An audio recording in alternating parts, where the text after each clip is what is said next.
বড়জোর 1% রাজাকার ছিল, বাকি 99% ছিল মুক্তিযোদ্ধা।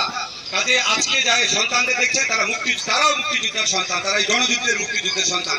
তাদেরকে রাজাকার ট্যাগ দেওয়া বন্ধ করেন, রাজাকার ট্যাগ দেওয়ার রাজনীতি সরকার বন্ধ করেন।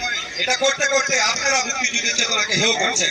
সেকেন্ড কথা হচ্ছে, আমাদের ছাত্রদের উপর যারা গুলি চালিয়েছে, মেরেছে, এটা হচ্ছে ফৌজদারি অপরাধ, এটা হচ্ছে মার্ডার, এটা হচ্ছে কালপাবল হোমিসাইড, এটা মৃত্যুদণ্ডযোগ্য অপরাধ। অবশ্যই এই অপরাধে বিচার করতে হবে এবং এই অপরাধে সরকারের যেসব মন্ত্রী, আওয়ামী লীগের যেসব নেতা প্রকাশ্যে ছাত্রলীগকে এই আন্দোলন দমন করার নির্দেশ দিয়েছেন, তারা এই অপরাধের এই অপরাধের সহায়তাকারী হিসেবে তাদেরকে বিচার করতে হবে। দেশে যদি কোনো অপরাধ হয় সেটা দেখার দায়িত্ব আইন শৃঙ্খলা বাহিনীর, বিচার বিভাগের, ছাত্রলীগের না। শেষ কথা আমি বলছি, আজকে যে বিশ্ববিদ্যালয় বন্ধের ঘোষণা দেওয়া হলো, এটা কার সাথে দেওয়া হলো? এটা কি আমাদের সাধারণ ছাত্রদের সাথে? তাদের